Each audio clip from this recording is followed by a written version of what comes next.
Hello, Toy Collector fans. Universal Toy Collector here, and welcome to the channel. And welcome to Talking Star Wars.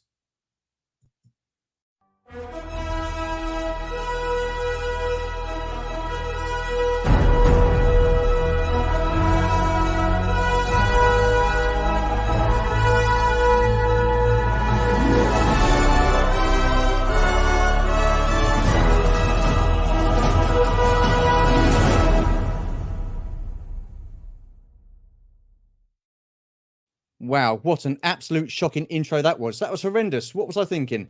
Anyhow, so tonight I've got two awesome guests. We're going to be talking Star Wars because it's a Talking Star Wars live stream. We're going to be talking Hasbro, the Hasbro fan channel live stream they did last week. We're going to be talking a bit of original trilogy. And I'm going to be asking the question, is the Star Wars franchise a dying brand?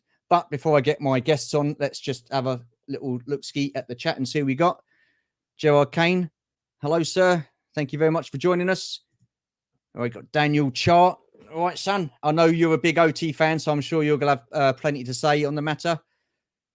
We have Des T. Now, Des T, he is one of my new moderators, so thank you very much, along with Kieran Ball. So awesome. Sai's in the chat. Awesome stuff. Hello, Sai. We have Monkey Boys Toys. Hello, sir. How are you? We have Baz. Hello, Baz. Nice of you to join us.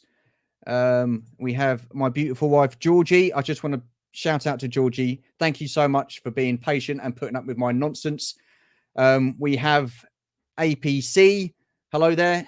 Watched your what do you call it?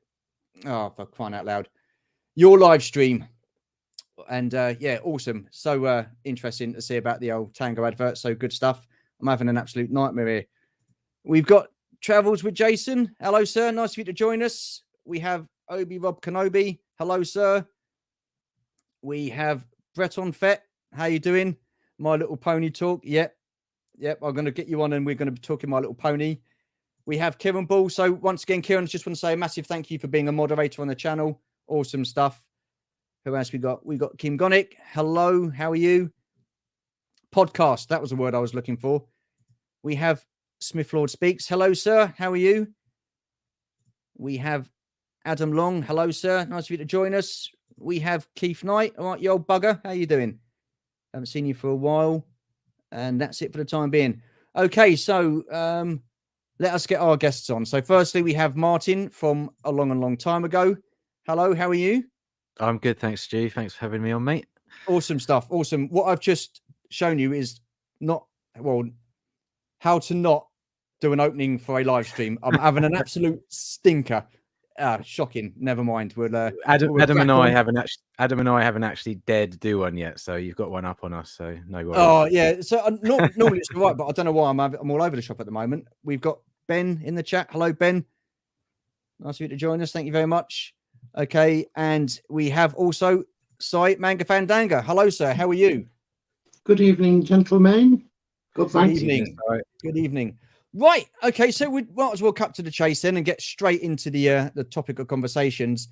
Hasbro. Now, they did a fan live stream the other week, and I know a certain person got quite annoyed with that and wasn't very happy. With the dust settling now, how are you feeling about it now, Martyn? Are you looking at it in a different light?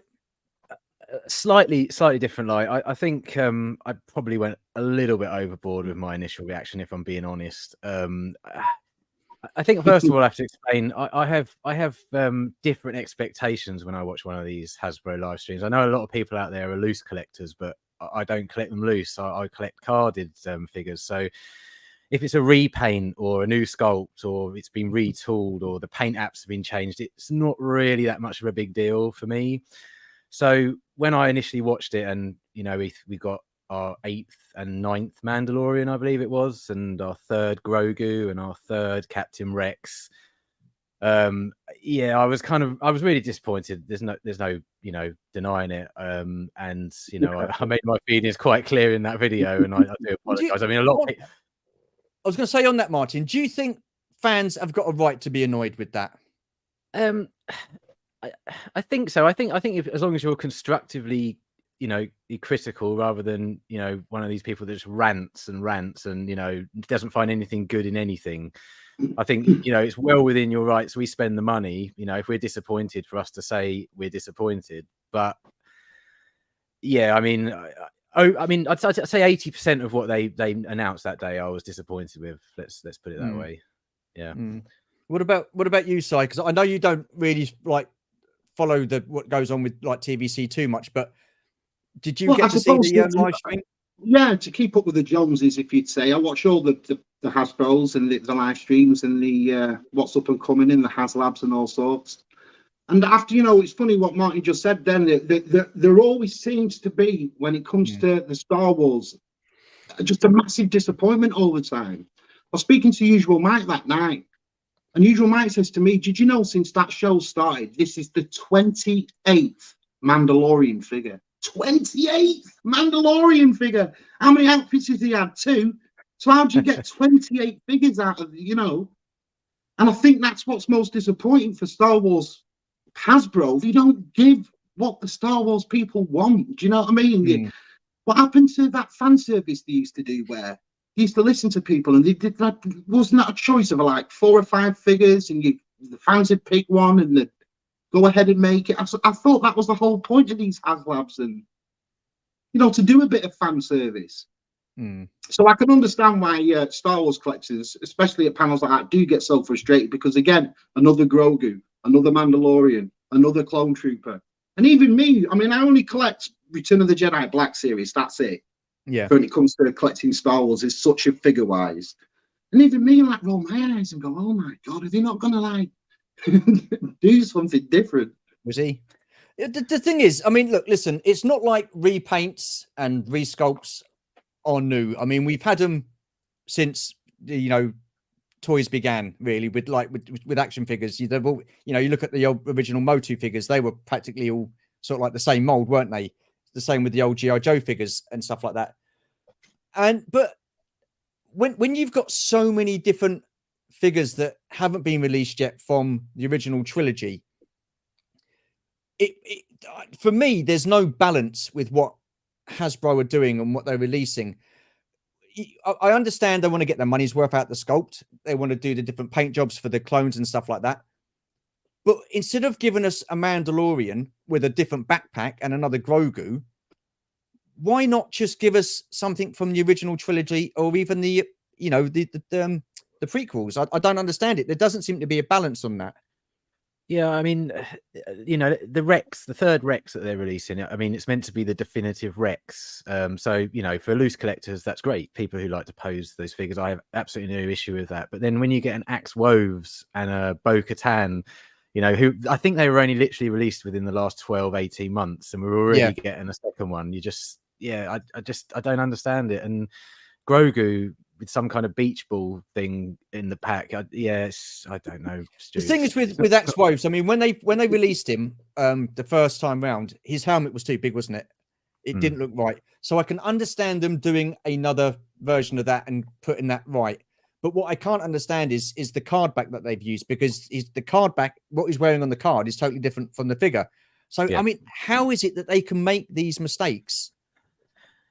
Yeah, well, for me, the image is the most important part of the card, because, as I say, I'm a carded collector. So the image they choose to put on those cards, I mean, in the past, I've picked up every single vintage collection card that's come out, and recently, that's not the case anymore. I have to pick and choose because they're not putting out what I want or what I want to display in my Star Wars room. It's as you quite rightly said, there's hundreds of characters that haven't even appeared on a card yet, or out of a card even, so yeah, it's not so good. Why is it then that Hasbro are making these decisions? I mean, like Wizzy's pointed out, it's Disney. I mean, is it Disney? Is it Lucasfilm? I mean, because look, listen, in my opinion, you've got a license for Star Wars, you've got a license to print money, but the way it's going at the moment, it's just so many not catastrophic, but so many errors on so many different levels with the figures that they're releasing. I mean, you look at the Black Series, Balin Skull. I mean, he wasn't even to scale, and neither was Shin. So, people shouldn't be having to retrofit their own figures to get the scale right. I mean, so what do you reckon, Si? Who do you think it is? For me personally, I think it's Disney in a sense of they're not making characters that basically kids want to go out and buy. When I look at most of these past few Star Wars figures that have been released, they're old people talking on a bridge. They don't come with any weapons. It's like all the Andor, like, you know, people saying, why didn't the Andor figures sell as well? Because all it was a load of talking in that show. Yeah, I loved Andor. I thought Andor was great. For a Star Wars show, in my opinion, it was boring. Do you know what I mean? There should have been a lot more happening, because it is basically Star Wars in what we're watching. And I just think the problem is there's too many.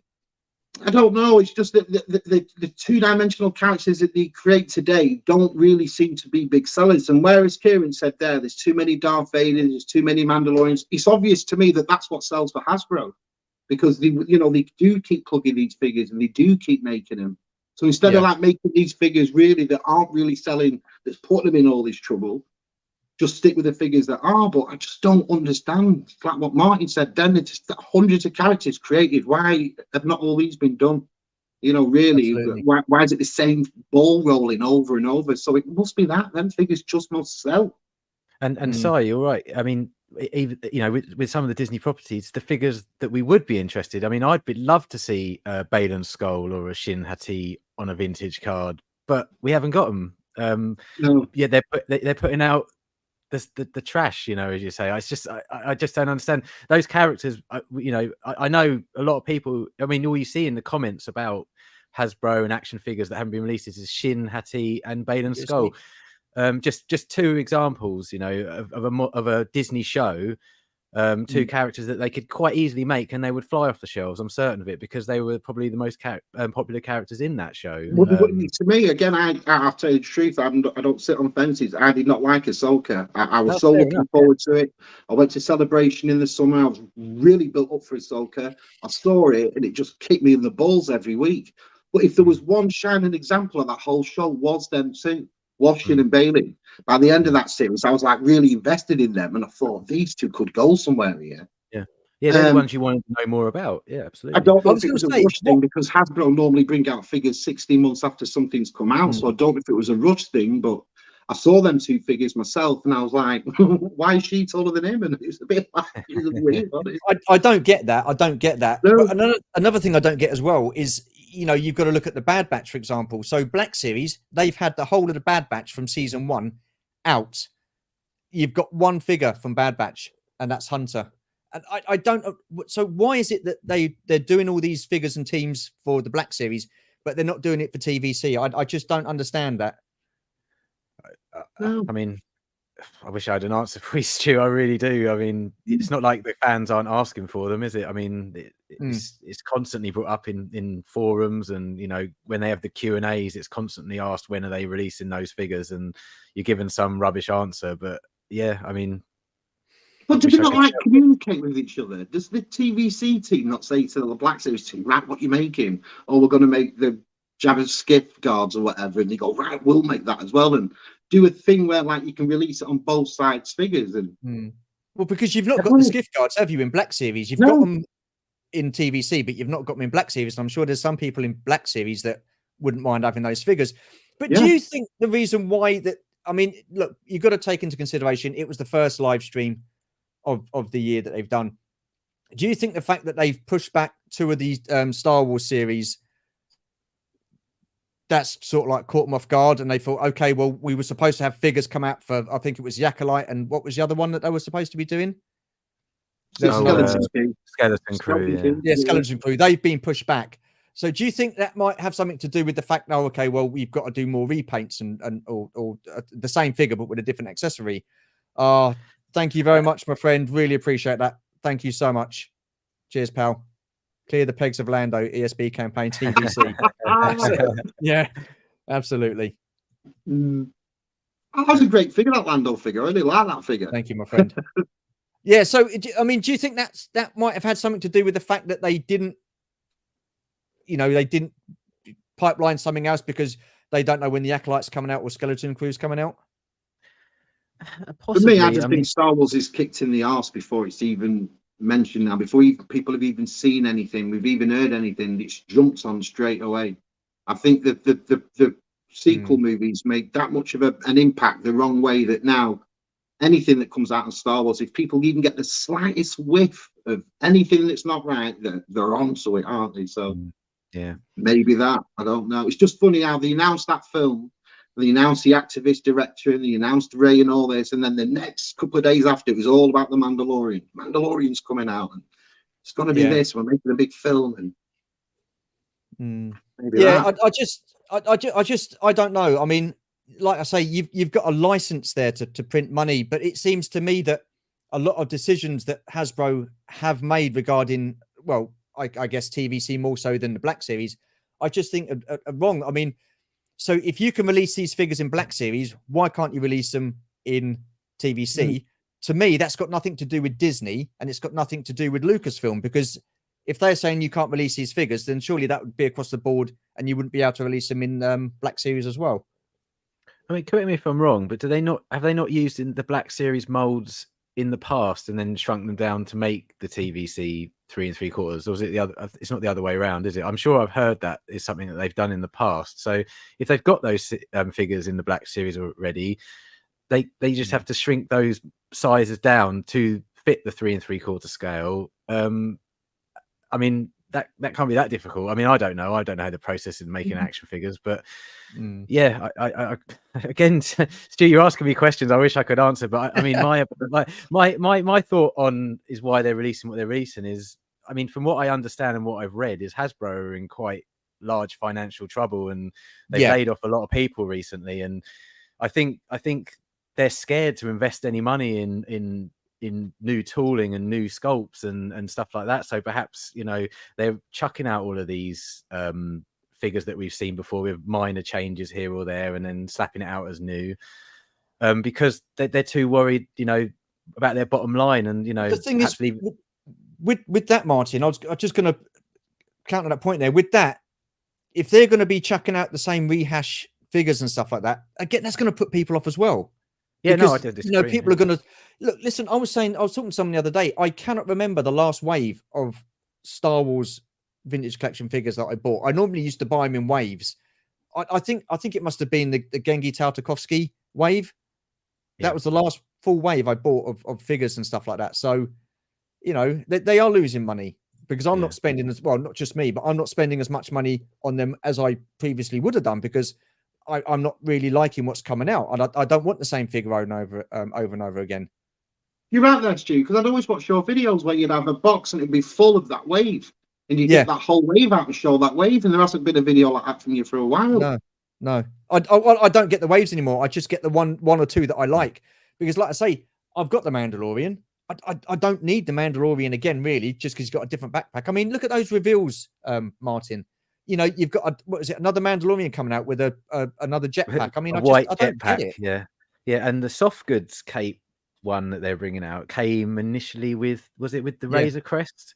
And I read a comment the other day, and I don't know if it's true or not. You might know, but someone said that they said at the time that would be the only time you'd be able to get that Mandalorian with the soft good cape. So again, they've gone back on their word there already straight away, and they're releasing it on a card for everybody else. So it makes you wonder when the Ghost comes out and they have those 4 exclusive figures that come with the Ghost, whether in a few years' time we'll be seeing those turn up on shelves. So won't surprise me if they do, because obviously that Ghost got back, didn't it? And the 2 figures that they put up special order have got, but done. So wouldn't surprise me, would not. I mean, I'd like to go, you know, if you don't mind, Stu. I mean, the other 2 announcements that I got a bit hacked off with was when they said Cobb Vanth was coming out. I was like, oh, finally, a really good character. Really chuffed to get this. And then obviously I found out it was going to be a deluxe edition, so it's going to come in a box. I mean, I think they've got to stop these deluxe figures, haven't they? Yeah, it's just, you know, I don't know. I mean, obviously people do buy them, but it's just, for me, I'm like, I want it on a card with a bubble. I don't want it in a box. And the other one that really hacked me off was the 2-pack Sabine and Chopper, as I just mentioned, that they're coming out. You know, great, that's fantastic. They'll sit lovely on my shelf with the other 4 that are coming with the Ghost. But the problem is they want to charge $60 for them. And that was crazy when I saw that. $60 for 2 carded figures in a box. It's absolutely ridiculous. So I mean, even though you just spent 600 quid on your goals, doesn't matter about that, because they know that you're gonna have to spend that $60. You have to. You're gonna have to finish that off. You know. Yes, Otherwise, why did you spend 600 quid on a ghost? You know, it's like. And I try to be positive about these things. I really do, but it's just this last stream was just. I mean, the only shining light from that live stream for me was the Ahsoka Astromech 4-pack that's coming out, because it's something completely brand new, something that we haven't seen before. You know, as I say, the rest of it, I could take it or leave it, to be honest with you. Well, you know, you're talking about deluxe figures. I mean, that Jango Fett, when he was released, well, they you know, sort of like Pipeline Tim will show him. Again, he's deluxe. Now, I don't want a Jango Fett on a you know, a deluxe figure. I want him on a card. But the thing is, I'm not willing to pay that much money for a 1.0 because I know it's going to be a lot of money secondary market, so it's going to be expensive. So I've not got a Jango Fett. I would love to have one. So I've had to sort of like bite the bullet and get this one like a deluxe figure. But I wanted them on a card. You know, I don't see why they got to do these deluxe figures. I don't think it's value for money. Action Figure Grader had a video the other day about the vintage collection, and he said since the Jango Fett's been announced in the deluxe box, the secondary market for the 1.0 figure has absolutely skyrocketed because of it. So Hasbro have caused basically collectors who wanted to pick up that Jango Fett at a cheaper price to have to pay, you know, a lot more money for it. So, you know, they're, you know, it's another lose for us, basically, isn't it? Anyway, sorry. That's the thing. Sometimes they can make things so exclusive that they lose their attractiveness. Do you know what I mean? They're hard to get, they're hard to track down. I hear some of these Americans when it comes to the multiverse, and when it says Target exclusive or Walmart exclusive, they roll their eyes back like, "Oh, I'm not going to get my hands on that." And I think that plays a big part in it. Why can't you just walk into a store like you used to do, and they're all there like they used to be? What's all this exclusivity and things that are really hard to get? I don't understand that. It puts people off, I think. Oh, absolutely. I mean, Wizzy made the point about Luke X-Wing again. Now, look, he's a fairly recent figure, isn't he, in TVC? And the only difference between the card backs is now you've got the clear image of Luke holding the lightsaber. Now, to me, being Hasbro, they should never have put a warning image in front of that image in the first place. So now you're going to be getting people that like collecting variants and stuff like that, or because it's a different card back, they want to get that because it's a variant. But again, it's a figure that we've just had recently. I don't get it. I really don't.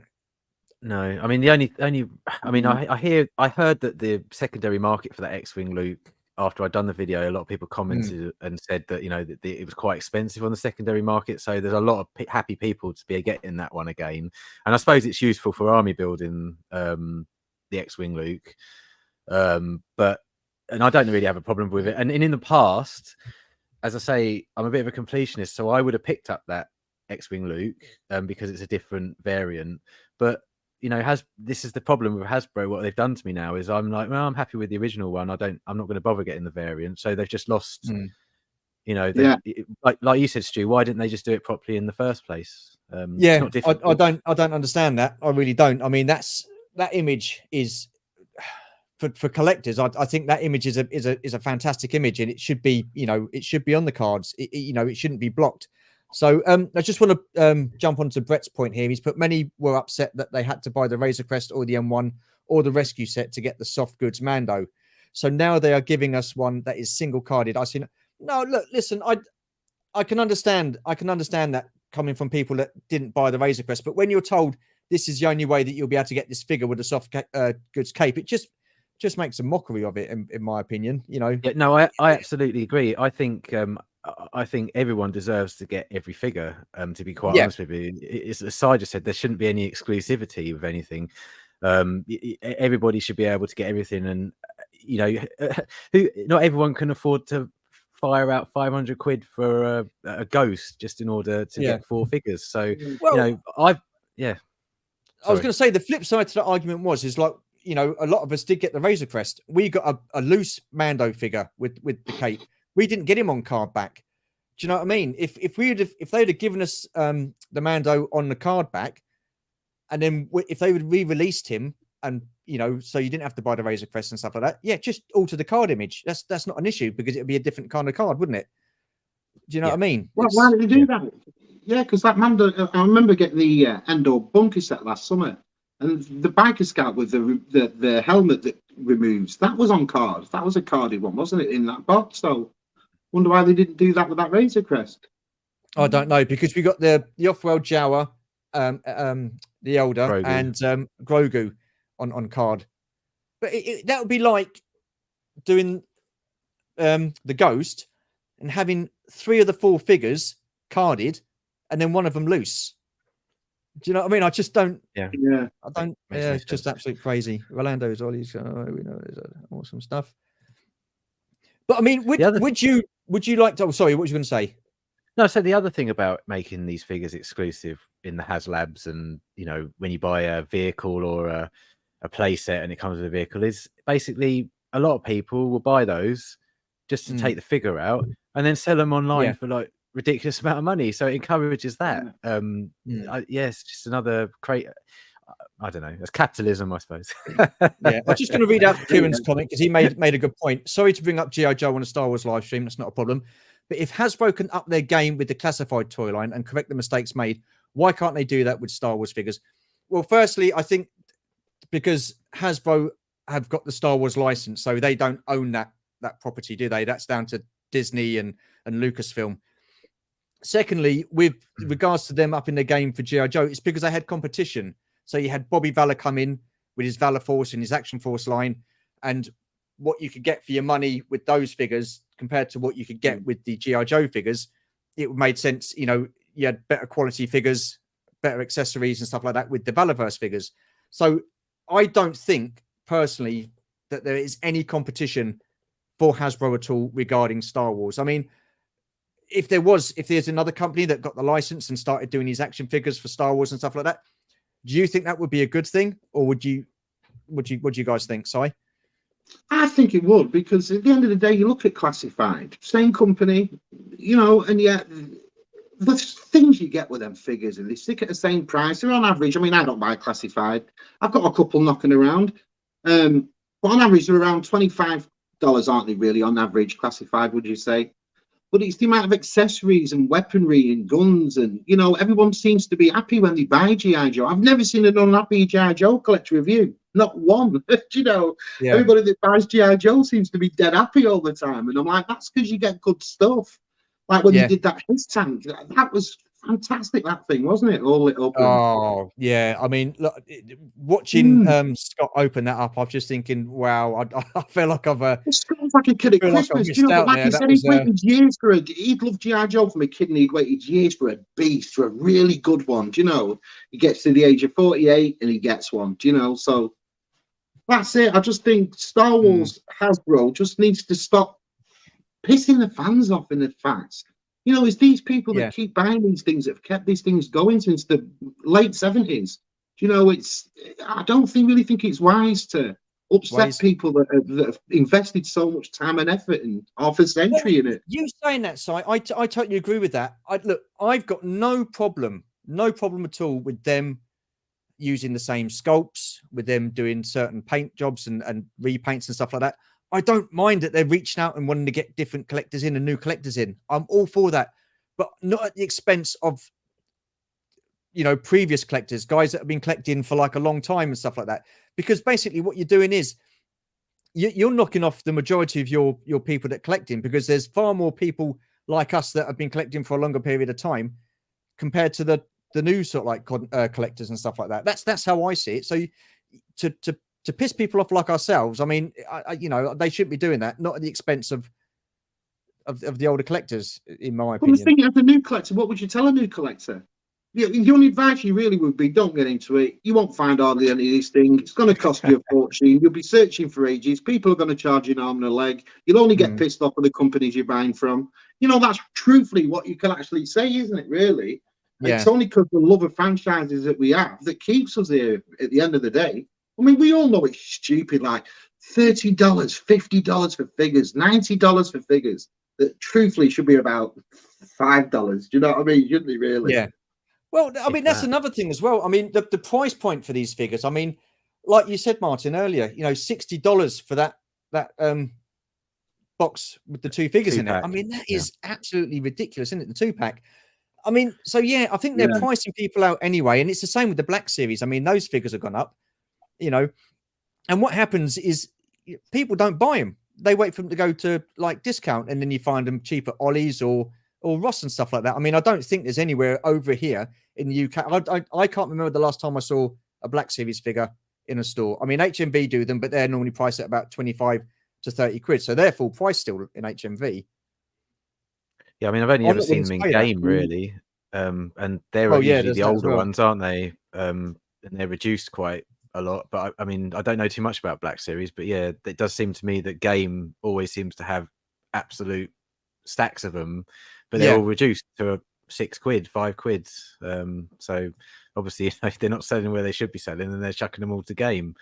And it's always bunches of 10, 12 of the same figure on a shelf. You know, the peg warmers. So, well, I mean, that's another thing as well. It's like, in my opinion, they mass produce the wrong kind of figures. Like, you've got shed loads of Landos, you've got shed loads of Rays, but you hardly ever see a clone trooper. You hardly ever see like a stormtrooper. You know, we want the army builders.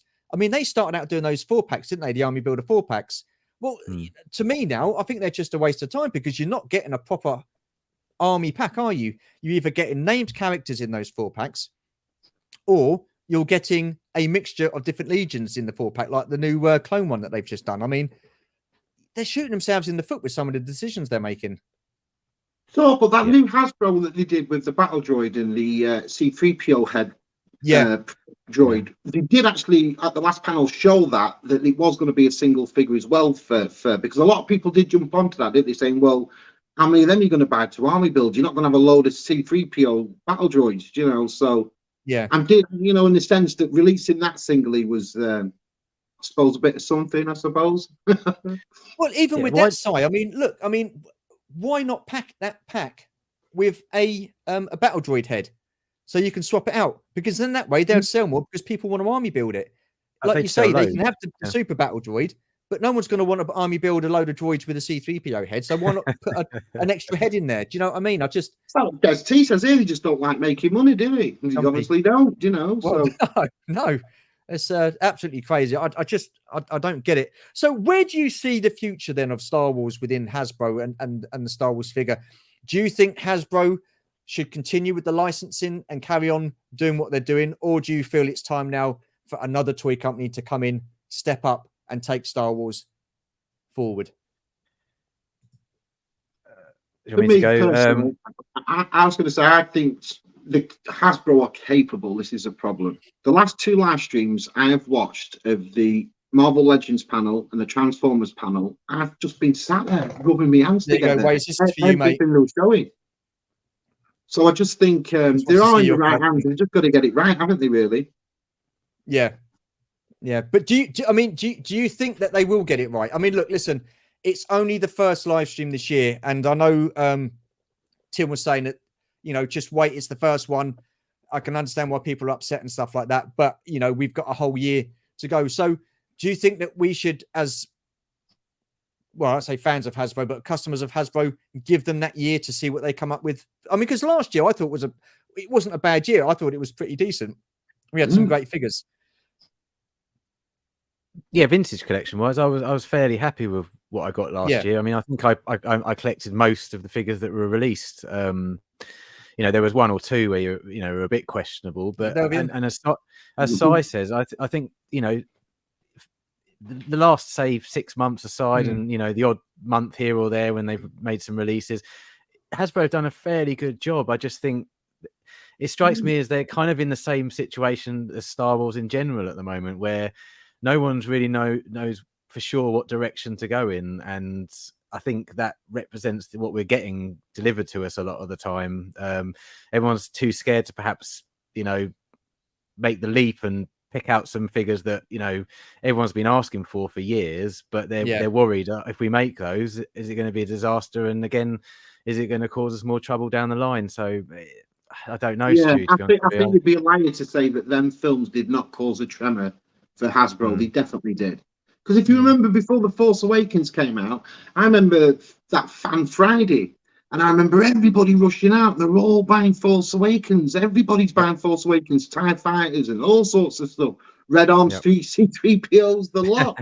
And then I never saw that again for any other Star Wars film ever.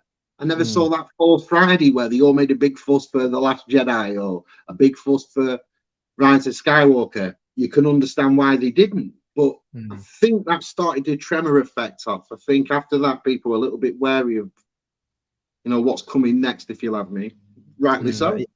I agree. And the other problem is there's nowhere to hold these Force Friday events anymore. I mean, what toy stores do we have that we can all go? And I mean, I was there on when Force Awakens came out at 8 a.m. in the morning, queuing up to get into Toys R Us in Cambridge, so I could pick up all of the new Black Series figures that came out.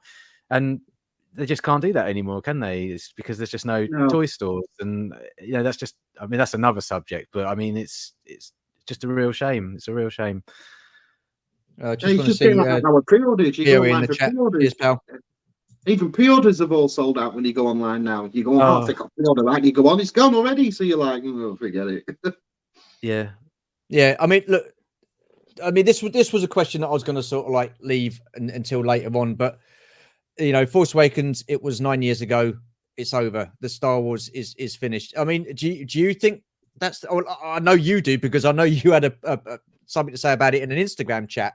So, Si, do you think, as far as Star Wars is concerned, it's now a sinking ship? Yes, 100%. And I'm not saying that. I absolutely love Star Wars. I love Star Wars, unlike the rest of us. Star Wars is in my blood. But what I look at today... it's not Star Wars to me. I don't even recognize it. It looks like a TikTok video. It's just weird.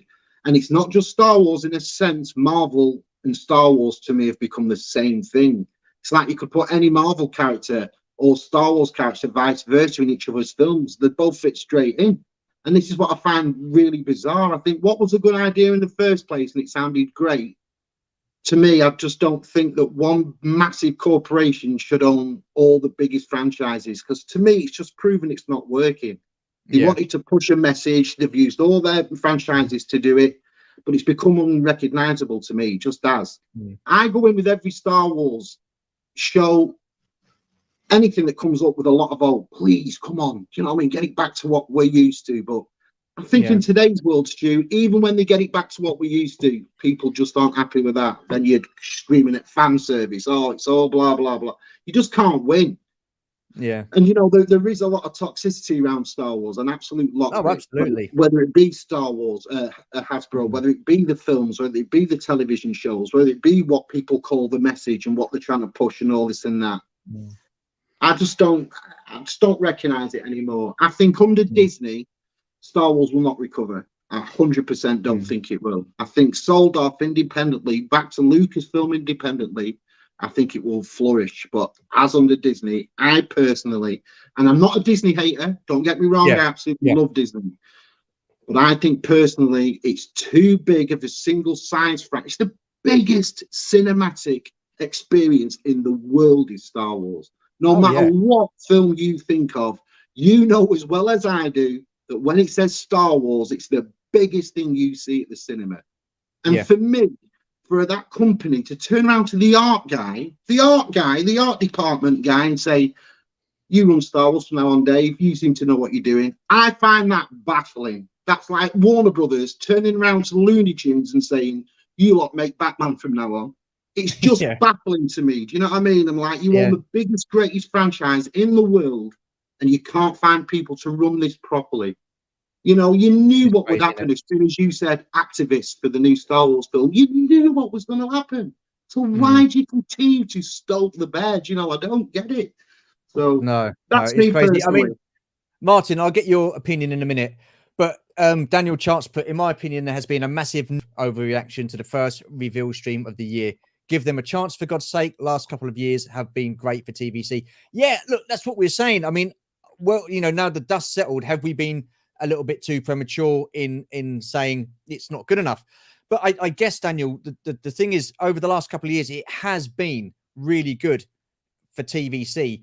And I don't know, maybe it was just the disappointment of that live stream and think and the reveals, and people would probably jump into the wrong conclusions. Like I say, and like you say, give them a year, see what happens during the year.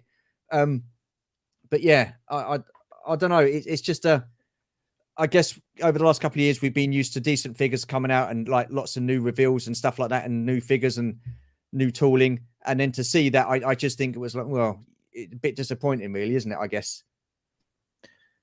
But have you two felt like you two bad TVC and you two? So when you watch these Hasbro pulses and they're coming up, what actually is it you'd look out for? What is it that will pull you straight back in that would make you think, oh, they're back on track?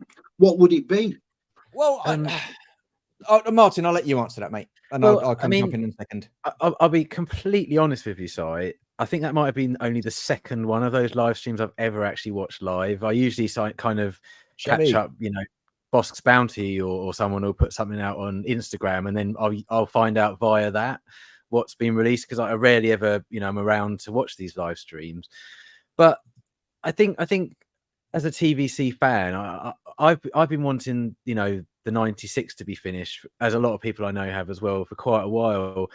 And I know they sporadically will release them, but I've been waiting. It's quite a while, and just one or two of those sprinkled in every now and again would be nice. Just to sort of get those out. Just new characters as well. And I, as I said earlier, I really appreciate things like Rex. It's the definitive Rex sculpt now, and that's fine. So that's why people are excited about that. As I said, I'm a carded collector, so that doesn't really mean anything to me. But just some new characters, just some different characters. We've had the Mandalorian so much now, and characters in the Mandalorian so much. We've had so many clones now, and don't get me wrong, the Clone Wars is my favorite Star Wars TV series. I absolutely love it, but I'm a bit sick. I'm getting a bit sick to death of clones now. I just want to, I'm not asking for every single figure to be, something different. That's of course not. That's unrealistic, and not going to happen. But just that last stream, I was kind of just felt, with the exception of that 4-pack perhaps, and the disappointment of that Cobb Vanth figure, I've just felt, I just felt a little bit like, nah. Maybe it was January blues, I don't know, but yeah, I was possibly. And I mean, I didn't mean overly harsh at the time, and perhaps I was a little bit overly harsh by it, but about it. But I still stand by a lot of what I said, to be quite honest with you. Yeah, absolutely. I mean, Daniel Chart again's made the comment, too many collectors complain a bitch because they don't, or they didn't get what they wanted in every stream. As long as we get good figures and sets and some of what we want, I'm happy. Listen, I'm absolutely with you with that, Dan. I'm with you with that. But the problem is, I don't want to be seeing a reveal of a new Mandalorian figure with a soft cape, and then in the pipeline, for later on in the year with another Mandalorian, and he's got a different jetpack. I mean, how many Mandalorians do we need? How many Grogus do we need? You've got the 25th anniversary of Phantom Menace coming up this year. Yes, let's give them time to try and get something out for the later on in the year. But in my opinion, the 25th anniversary, they should be making a big thing of these anniversaries. That should have been first and foremost for the beginning of this year. I know they want to get new media out. I get that, to get new people in. But I just, like you say, there's no balance. I don't think there's any balance whatsoever. So, I mean, look, there's a couple of bits in that live stream. Yeah, I'll get those bits. I'm not going to get everything, not like I used to.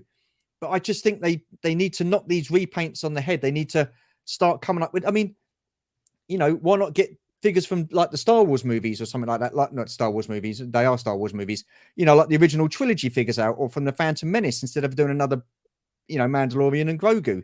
I just, look, we're all guilty of bitching and moaning. I'm not denying that, but I just think, we're paying the money for these guys and they're just constantly putting out the same figures, just a different repaint or different, different accessories and stuff like that. So I barely even watch much of Disney. I try not to be negative. I just try to be sincere, and it's just my opinion. I obviously everyone else has different opinions, but I genuinely am sincere in what I say. I don't, I'm not one of these YouTubers that will go around and say negative just for the sake of it. I sincerely wish that they could try a little bit harder, and who knows, the next live stream I'll be jumping from the rooftop saying this was brilliant, absolutely great. Who knows, they might have just been storing up all the rubbish just to get it out in January, as you intimated earlier, Stu. So fingers crossed. I'm positive. It can happen for him. The last Hasbro I watched, the Marvel Legends, the last 2 were brilliant. Every figure that was shown I was over the moon with, couldn't wait to get my hands on. And it was the same for the Transformers ones. So I don't understand how, when Star Wars comes along again, all the G.I. Joe, Transformers, Marvel Legends create all the excitement. Look at that for a flag. Look at that. Sorry, Shabby was just moaning about us. So you don't know anything about football, him. Everton fan. Yeah. It's possible some of the planned live stream reveals were pushed due to changes to. Again, that could be a possibility. So like I said, maybe we sort of like did jump on the bandwagon, and after the dust settled, we kind of got around to thinking like a bit more rationally. But at the time, it's like, because we've had so many good things that have come out from TVC lately. For them, that just seemed really disappointing, that live stream. But look, it's not just TVC; it's Black Series as well. I mean, look at the mistake they did with Balin's Skull, with making it, too short. How can they get that? How can they get that wrong? I don't understand it. It's little things like that. It's just that really what I don't understand is that the show Ahsoka's been and gone. They revealed a throne, and then they say, right, there you go. See you in 16 months. I don't understand that whatsoever. The show's been and gone. You're like, why is it not out ready for the show like it used to be when I was a kid? Like, things would be ready, you'd get excited, you'd get your figures, you'd be like, oh, I can't wait to see this. And it made it for you, but I don't know what it is. You go off this spoiler thing, don't they, or something or other, but why give you a throne figure 2 months after the show's finished and then tell you it's not out till the end of 2025? I just do not get that. I don't get that either. But I mean, again, Rocket City Sith's made a good point. There is just no way to make everyone happy in the hobby without destroying the brand. Absolutely. And is that a case of them trying to make everybody happy and then you end up making no one happy? There's that way. There's that way of thinking. But that's why I think, Stu, now it's got to the point where you just buy what you want. Buy what you like, pick and choose. That's the way I'm going about it now. Whereas before I would buy everything, but that's fine. If it's something I don't like now, then I won't. It's as simple as that. And I mean, when was the last time you bought a full wave, Martin? I think there was a wave came out. Was it 49 just before Christmas came out, and I had got the full wave. But the only reason I put I think there was a TVC 1.0 re-release, but I couldn't buy them all separately. The 5 of the 6 that I wanted, because they'd all sold out. So I had to buy the wave in order to get them all. But when I get a 2.0, I'll just pass it on to Adam or whoever needs it, because I've already got it. But that was probably the last wave I bought. I mean, what they announced in the last live stream, I'm still going to get 2 or 3 of them, but I won't be getting the full wave. Definitely not. No, I've been waiting for. Right, so Martin, I just want to get your opinion, because I asked Si about the Star Wars brand and stuff like that. Do you think the Star Wars franchise is a sinking ship? It made me sad. It made me sad listening to Si. Something that I love so much. No, it's fine, mate. It's fine, mate. Because I think in the crux of it is I kind of agree with you. I don't think it's kind of a iceberg hit the Titanic kind of thing. I think it's more of there's a bit of a leak in the boat, and it's going to take years and years for it to actually sink. Because I think Star Wars will be around forever. I don't think it's ever going to die, but I don't think it's ever going to reach the peak it was, perhaps 10 years ago, 15 years ago, even in the 80s, perhaps. I don't know, but some of the Disney stuff that's come out, I'm in total agreement with, but there's a lot of the stuff that I have enjoyed that they brought out. You know, like you kind of have to pick and choose these days, and I found, you know, before it went to Disney, you didn't have to pick and choose because they would just bring out stuff every now and again, every few years, every 5 years, every 10 years. And, you know, the great part of it was you had the anticipation of what they were going to release. Now there's stuff coming out constantly, and it's a bit like Marvel, as you say, so you can kind of pick and choose what you watch now. But as hardcore Star Wars fan, I have to watch everything, and there's nothing more disheartening when, you know, you see something like Obi-Wan Kenobi, and I'm a huge prequel fan. I'm an original trilogy fan. You know, I grew up with it, but I'm a huge prequel fan, and I was really looking forward to the Obi-Wan Kenobi series. And I think for the most part, they butchered what they could have done with that show. Ahsoka, I think I liked quite a lot of Ahsoka, probably a lot more than you did, Si. But again, there was just parts of it were just like, no, that's just not how it would have been done in the day, you know, when George was in charge. And I just think it's going to reach a point where people like us who have, you know, watched it since the beginning are just going to give up, or just, you know, not watch it when it comes out, subscribe to Disney Plus, go to the cinema when the movies come out, and not buy the toys anymore. But I think it's going to take time, and as much as it pains me to say, and probably not in my lifetime, I think it will go the way of the dodo eventually. I think the classic films will always be there in film history, as, you know, just like Jaws, just like Indiana Jones, just like Back to the Future, you know, all those great films of the 80s, you know, and the 70s, and, you know, even before that, they'll always be there. They'll always be classic. I mean, I've got one friend, Tom, and he won't watch anything other than the original trilogy, which is fine. It's his choice. And he's like, that's my Star Wars. You know, there is no more Star Wars. That's my Star Wars. And I think a lot of people that I speak to are kind of going that way a little bit. And, you know, I know a lot of collectors who've just given up collecting now. They're happy with what they've got. So as soon as that money stop rolling in for Disney and Hasbro and all the other licenses out there, it's gonna be a slow, painful death, unfortunately, rather than a quick, fast, you know. Yeah, I mean, that's the thing, isn't it? I mean, you've got all these Star Wars TV series coming out, whether it's animated, whether it's movies, whether it's live action TV series, and we as customers, we're buying this stuff. I mean, you know, people are spending out a lot of money on these figures on Star Wars because it's something that they've loved ever since, you know, they were kids and stuff like that. And I just think that, you know, with the overpricing of them, the amount that's coming out now, people just I can't keep up. And I'm now being more select with what I'm buying. I'm just going to buy the figures that I want to buy, that I like. I want to try and I definitely want to complete the 96 within TVC if we ever get around to doing that. But as far as this, you know, Ahsoka figures are concerned or anything like that, you know, saying that, I have got a few boxes that are left over from last year that I've not opened. So they've probably got a load of TVC figures in there that I've not opened yet. But Des just wanted to know, what were the Black Series reveals like on the live stream from Hasbro? To be honest, I didn't look. Neither did I, Des, if I'm honest. So I'm not too sure. Did anybody else see what they offered? Yeah, was there not the droid, the droidica droid? Yes, there was that. Yes, there was. One, wasn't it? That looked really good. That looked really good. Thrawn again. See when I'm over 50 for that one. I don't think the others were. Yeah, you'll be right, APC. In the future wave, Grogu will be taller than me. Yeah. Oh dear. Oh, they love that Grogu Disney, don't they? Money spinner. Because even my client knows who Grogu is. Do you know what I mean? So that's the thing, isn't it? They're not stupid with that one.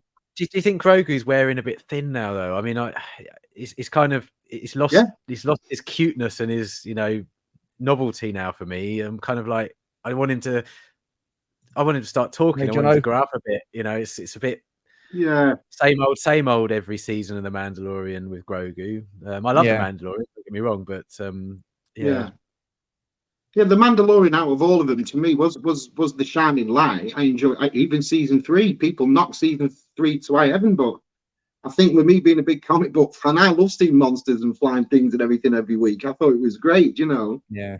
And when Bo-Katan did all that at the end, I was more on the verge of, well, yeah, she's hard as hell. She's the leader of the Mandalorians. Of course you'd want her there, wouldn't you? Do you know what I mean? It wasn't like she took over. I'd be like, thank Christ for that. Like, you know what I mean? What? So I'm not that far behind in the chat. Smith Lord. I'm not that far. I'm not shabby. You know. Not actually, but it's original series. Yeah. So yeah. Right. Let's change subject then. Let's change subject. It's still Star Wars, isn't it? Let's talk about the original trilogy. What is it for you guys that makes the original trilogy stand out more so than, say, like the prequels and the sequels? And Si, we'll start off with you on this one, mate. The gang element. Lord of the Rings. That was the last time I saw something as good as Star Wars for that gang element. Little gang of you together. No hope, and there is hope. Do you know what I mean? Little rough bandy against a big, massive empire like that.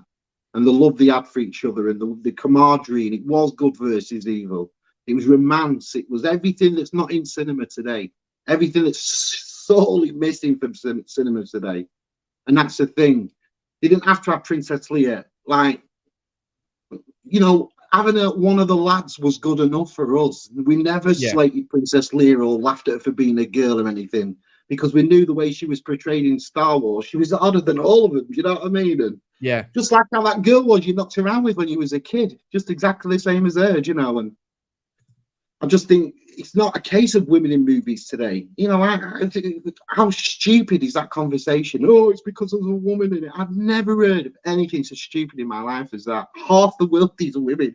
We all have one next to us when we go to sleep. You know what I mean? It's like, and I just don't understand that. It's because they make the characters so dislikable. That's what it is. There's no just about them. There's no backstory. There's no, this is how they built up to that. You look at Luke in episode 1 and you look at Luke in Return of the Jedi, and it's like, look at the transformation of that kid.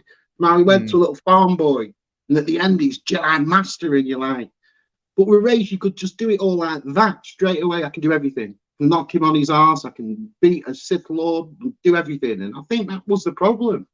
Just instant dislikable. I mean, that is important. You've got to have characters that you're going to get attached to. I mean, I certainly felt attached as a kid to like Han Solo, Luke, and Leia. Yeah. They were my 3 heroes. You know, Darth Vader was the bad guy. You hated him, but you loved him at the same time. Kylo Ren was just a whiny little shit, wasn't he? If I'm honest. Yeah. And that's the problem. His outfit was that when I first saw Kylo Ren in that trailer, my head blew off. I was like, oh my God, they've done Star Wars like medieval here. They've done it like King Arthur. I just couldn't believe what I was seeing. When I saw that cross guard and that outfit, I just could not wait. And then my brother Mark, I went to see The Force Awakens, and he had to put up with about a 6-hour rant off me going mental after the live stream. I just lost it with him. I was like, that was, I hated The Force Awakens. Couldn't stand it. I mean, Brett on Fett said it on the head here. You know, the classic storytelling, the characters, and the chemistry between the characters. That's what I'm on about, Steve. The last time I saw that, it was Lord of the Rings, that gang element, all of us together against no odds. Do you know what I mean? And I love that sort of thing. And Star Wars had it massively for me, and it was severely lost in the sequels. Really was. Yeah. What about you, Martin? Well, I think everybody knows when George Lucas, you know, came up with the concept of Star Wars. He did a lot of research, and he introduced the idea of mythology and religion and philosophy again into Star Wars. And I think he knew that, you know, as human beings, that's something that, you know, those are stories that we've been told since, you know, age began. And I think he constructed a story with A New Hope or Star Wars, you know, that as soon as you watched, you had all those elements in. You had the characters, you had the knight, you had the rogue, you know, and subconsciously as human beings, perhaps, and especially as kids, you know, we saw those characters and we instantly fell in love with them, and we instantly fell in love with the story, the battle against good against evil, you know, the tyrannical empire, you know, and then the religious aspects, which has always been my favorite part of Star Wars, you know, the Force, the dark side of the Force, you know, and as a kid, it was just, it blew my mind, you know. What was it? Joseph Campbell, I think he based it on, was the name of the guy who wrote a book about the hero's journey or something. And, you know, ever since finding that out as an adult, you know, and finding out about, you know, the making of the movie, it's blown my mind that, you know, he saw all this and he put it together in a script and filmed it for the first time, if you like, on a modern day movie. And he couldn't have picked a better decade, you know, the late 70s, early 80s, and all through the 80s, because I think in the 80s we were spoiled for just absolutely amazing films, everything about the 80s, was absolutely amazing. And I just think back to my childhood in the 80s, and Star Wars was always the pinnacle of everything. I watched it every day before I went to school without fail. One of the original trilogy films, I'd have it on before mum took us to school. And it became my life, and it's probably still a lot of my life now. And then when you look at modern day Star Wars, all of those elements which are the human aspect of Star Wars, and the psychological and the philosophy and the religion and all that stuff, they just decided, that's not really important. We'll just write it on the hock, if you like. And I just don't see I don't see the elements of Star Wars that make Star Wars in Star Wars anymore. I mean, I'm fumbling my words a little bit, but there's none of the thought into it. It's kind of oh, we need to make a Star Wars film. We've got a year to get it out. Right? Okay, we'll just like that script. Yeah, that's fine. Okay, I will hire them to do that. Okay, that's fine. Yeah, he's got a lightsaber. Brill. Okay, we'll have a little bit of a lightsaber fight.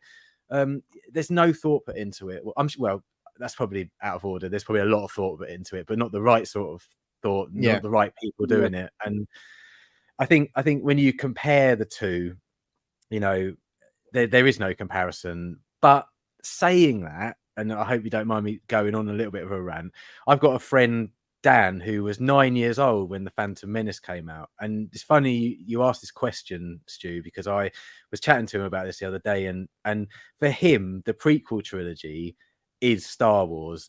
And he sees all the things that I've described in the original trilogy and the 80s. He sees it in the late 90s and early 2000s. He said, well, I've got the Lord of the Rings trilogy, I've got the prequel trilogy, I've got the Matrix trilogy, I've got Minority Report, I've got all of those sci-fi fantasy films at that era. So I think it's, as Obi-Wan would say, it depends greatly on your own point of view. But I mean, for us, obviously the original trilogy is the pinnacle. But if you were to grow up as a kid in the prequel trilogy area, that's probably the pinnacle. And then I hate to say it, but someone growing up in the sequel trilogy era, that's probably their Star Wars. I mean, it does show a little bit of lack of taste, admittedly, but I mean, unfortunately, when our generation is gone, as I said earlier, the original trilogy is always going to be there as the classics, and it's never going to be forgotten. But can you imagine if Star Wars watching Star Wars? Yeah. Are you ready, wasn't it? Yeah. I mean, look, I agree with both of you. I mean, I think it was Ben that mentioned about the nostalgia and stuff like that from back then, and the visual effects of Star Wars is what made it Star Wars. And then you had, I guess, the prequels with too much CGI. It didn't look real. It didn't look like a Star Wars universe. And I think that was pretty much down to George Lucas himself, because he did, he did the prequels, didn't he? And I think he used far too much CGI. I mean, look, you can't compare an Imperial Stormtrooper to a clone, because the clones were all CGI. They didn't look right from the start. You could tell that there was something not quite right with them. But I mean, for me, the original story, though. Sorry. So I just think I'm a huge prequel fan, and I get a lot of stick for it. And I get an awful lot of stick for it. But for me, it's not about the CGI. It's even and yes, you're right. In the original trilogy, the model work was absolutely fantastic. And I mean, that battle over Endor in the space, to this day, 44 years later or 40 odd years later, nothing's ever come close to a space battle that was in Return of the Jedi. I mean, nothing even modern has come close to it. But it's not about that for me. It's about the story that's happening during it. And I hear a lot of people always say, oh, well, the prequel trilogy has too much CGI. And I totally agree with you. It does have too much CGI, but it's the story that's the thing that I focus on more than anything. And I do hear a lot that the story is not as good as the original trilogy, and I would totally agree with that. But I think for me, Martin, where I if I watch a film, I want to be hooked. I want to see the visuals. I want to think, that's great. That's a real lived in. Yeah. And if I don't see that, I kind of like takes you out of it. I'm just like that. I don't then think of the story. But look, listen, I'm not saying I hate the prequels. No, I do like them. Yeah. I do like them. I just wish that George Lucas wouldn't have gone OTT with the what do you call it, with the visual effects or the special effects. CGI, yeah. I mean, look. Well, then again, can I just stop you? So can I just ask you those, Stu? Sorry to interrupt you, but don't forget this was in a time of, like what Marty said, The Matrix, The Lord of the Rings, and these visual graphics in these films were amazing. They were mind blowing. I and guess sometimes I think if Lucas hadn't stepped it up visually with CGI, we'd have been looking at The Lord of the Rings and The Matrix like, oh, Star Wars they're still using old props, and it would have gone the other way. For us who love puppetry and we love set design, it's a bit different for us. But when you go and see films like The Matrix and you go and see Lord of the Rings and you've seen how visually stunning these were at the same time running as the prequel films, I think they had no choice, mate. I think they had to step it up. True. And I also think that George Lucas has always tried, in everything he's ever done, he always pushed the boundaries forward, and he's always led the film industry. So I think he to his detriment a lot of the time, I would say as well, he pushed things a little bit too far. He's like, if you're watching the behind the scenes documentaries, he's always like, Jar Jar's the key, Jar Jar's the key. Well, no, Jar Jar wasn't the key at all. Yeah, well, Jonathan summed it up. If you tone down Jar Jar and the little Annie bollocks in the team Phantom Menace by 50%, that movie would be up there with The Empire Strikes Back, in my opinion. I can't argue with that. Can't argue with that. Yeah. But again, what the Lord of the Rings were doing with Gollum, they had to do a CGI character. They had to do something like that. Yeah, but that worked for that movie, though. That's the thing, didn't it? That really worked. Did you not think Jar Jar did work for Star Wars in the sense that the first one was aimed at a younger audience, considering we were following Anakin Skywalker for being a child up? So in a way, I never looked at Jar Jar like a bad character. Like, he was a bit jokey and such, which didn't necessarily fit into the mold, but I never hated that character. Or at the risk of everybody switching off the live stream, I didn't mind him. So because we grew up with the original trilogy, and that's all I'd ever seen, I don't know what I was expecting. And I think this is where fan expectation is a bad thing, because I was expecting so much more. And then I saw The Phantom Menace, and I got to say, I love Darth Maul. I love the lightsaber duel and stuff like that. But then I thought, some of the dialogue's pretty cheesy, but that's rich because most of the dialogue in Star Wars is fairly cheesy. Do you know what I mean? Yeah.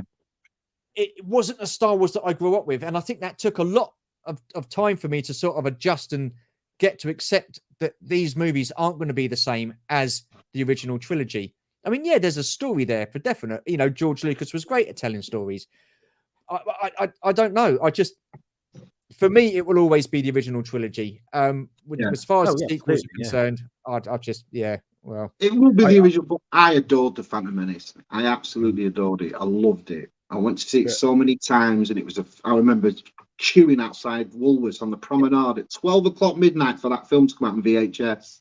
I love The Phantom Menace. I thought it was brilliant. I love The Phantom Menace. I love all the prequel films. But as Stu says, I think the original trilogy films will always be the ones. But I have to say, Revenge of the Sith, that would sneak in. That would probably sometimes knock out one of the original trilogy films. I love it so much. The Revenge of the Sith. I think it was that dark Star Wars, like Andor, a little bit. That it was kind of a little bit more risque than anything we'd seen before. We knew things were going to hit the fan, and that film sometimes might nudge one of the original trilogy films off my top 3 every now and again, not all the time, but so I do have a lot of love for them. But if I was to be nailed down, it's it's not the original trilogy, is it? It's they're the ones for me. I mean, Delvin's asked the question: do you think Disney era Star Wars has suffered from a lack of involvement from Lucas? In my opinion, I think it has. And I think Disney was stupid because, from what I understand, Lucas was supposed to be involved with some of the Star Wars stuff, and as a he wrote a treatment for the sequel trilogy, and they decided they didn't want to go with it, and they wrote their own treatment without and you telling know what, Martin, out of everything I've ever heard of that since Disney ever took over from Star Wars, that was the most dumbest shit I think I've ever heard. Here's a script for the new 3, thanks but no thanks. That was like, That's to me that they knew they were pushing this agenda into Star Wars, because Yeah. how you refuse the creator of Star Wars, the last final draft, to me is it's beyond me. But also, I mean, Well, when yeah. Disney took over, I mean, again, this is the last time I bring it up, I promise. But again, they had complete anti-prequel. It's like, we're not doing anything to do with the prequels. People hated the prequels. All this new Star Wars we're going to do, it's going to be all practical effects. No CGI. Yet most of the film was CGI, and then now there's nothing that's coming out that hasn't got anything to do with the prequel trilogy. If you think about it. Ahsoka, Obi-Wan Kenobi, Skeleton Crew's going to have an element of the prequels in terms of characters, and then the Acolyte is obviously going to lead up to the Phantom Menace. So I mean, they've soon changed their tune, because they've realized that they've made this massive error. And then of course the Mandalorian has now decided to have this huge sort of world building of all these different shows and eventually movies that takes place after Return of the Jedi. So they're completely ignoring anything to do with the sequels. So there's this little spark of hope that there's someone there that realizes the mistakes they've made. And I know I'm a realist at the end of the day. I know that's probably not the case, but there's this little spark of me that's thinking, someone might pick up the phone and say, look, George, we've got this idea, but we'd really like your just rattle something. Yeah. I know you don't really need the money. We gave you 4 point whatever billion for the franchise, but here's an extra 50 quid. Can you check over this script for me and just give me some notes? I mean, I just hope the closeness that you hear Dave Filoni and George had in the past, that he might give George a call from time to time and say, George, look, I've got to do season 2 of Ahsoka. People weren't so hot on the first season. Can you give me some suggestions? But you just know what happened, because Disney won't allow him to do it. Adam's asked the question, but how did they get Rogue One so right and near okay, all the rest of it wrong? I mean, listen, Rogue One by far has been the best Disney film that they've done to date, in my opinion. Don't forget Andor. Yes. And Adam. I mean, Andor was I liked Andor. Because I just like the political side of things on that. And I know, sorry, you weren't that keen on it, but I don't get me wrong. I watch Andor every week, and the prison scene and all that I thought was fantastic. It was like an Alan Moore book. It felt like a story within a story. It felt really, but it was boring.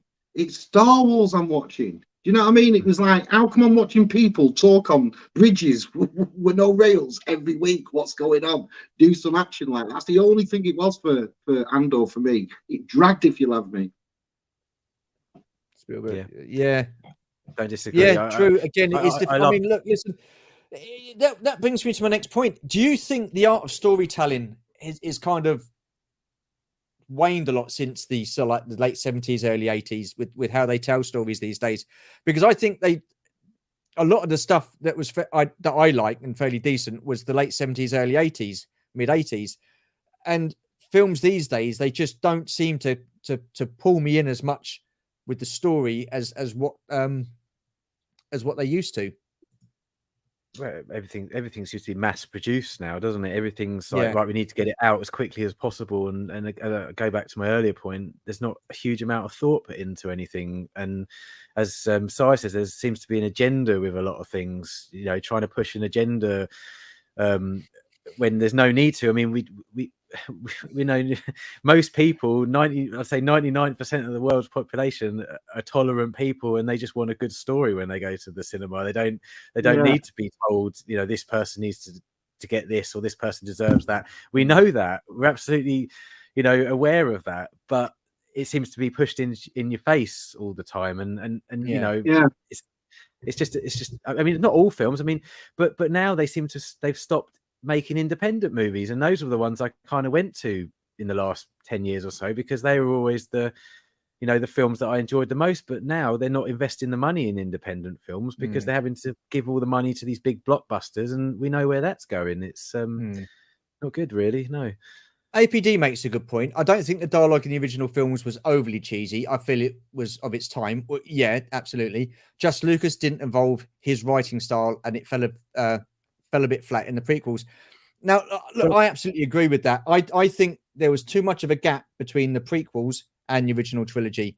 If he'd have done it like 3 or 4 years after Return of the Jedi and done the prequels, I don't think it would have, because it would have still felt like Star Wars because it was close to the original trilogy. But I think there was a massive gap, wasn't there, between the original trilogy and the prequels. So the writing that George Lucas didn't fit the style of movies and the writing of that sort of like time.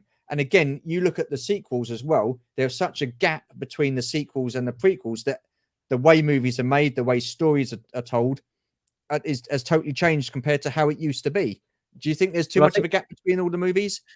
I don't think so. I think I think the fact that George Lucas solely wrote the prequels was the problem, whereas the original trilogy, I believe he handed the script over to other people. I think Lee Brackett was it in The Empire Strikes Back, and Lawrence Kasdan in Return of the Jedi. So they had input in the scripts, so they kind of helped George out in that case. Whereas I believe in the prequel trilogy, he solely wrote the entire 3 scripts. So that was the problem. He became all powerful and did everything and didn't have anyone behind him. Rick McCallum was pretty useless. Everyone was sort of saying, yes, George, yes, George. No one would dare say, that scene from Attack of the Clones where, I love you deeply moment, it's hard to watch for me, that, even though I love that film. Because, but again, do you think that was Lord of the Rings influenced?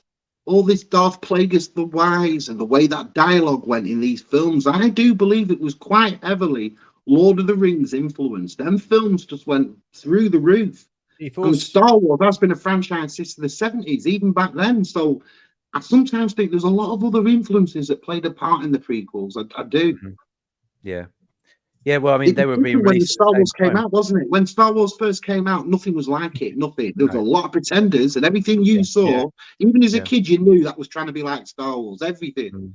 But we got to a time, like, especially coming into the 2000s, when there's a lot of other stuff starting to come. So I think it was a bigger run for Star Wars. I think it was a bigger run for Lucas. So Jono's made a good point. Lucas is an amazing idea man and world builder, but he's not that great a director or editor.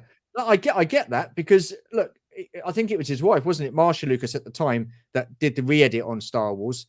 And then you had who was it? Gary Kurtz as well was behind George Lucas when he was directing as producer. So, and I know you're going to disagree with me because our Return of the Jedi is your favorite film, but I do feel that Return of the Jedi did miss Gary Kurtz, because I think there was a difference of opinion, wasn't there, or creative differences between George Lucas and Gary Kurtz, and that's why Gary Kurtz ended up not being involved in Return of the Jedi. As in what she's done, so is in the serious tone of Empire Strikes Back to Return of the Jedi. Would you say that?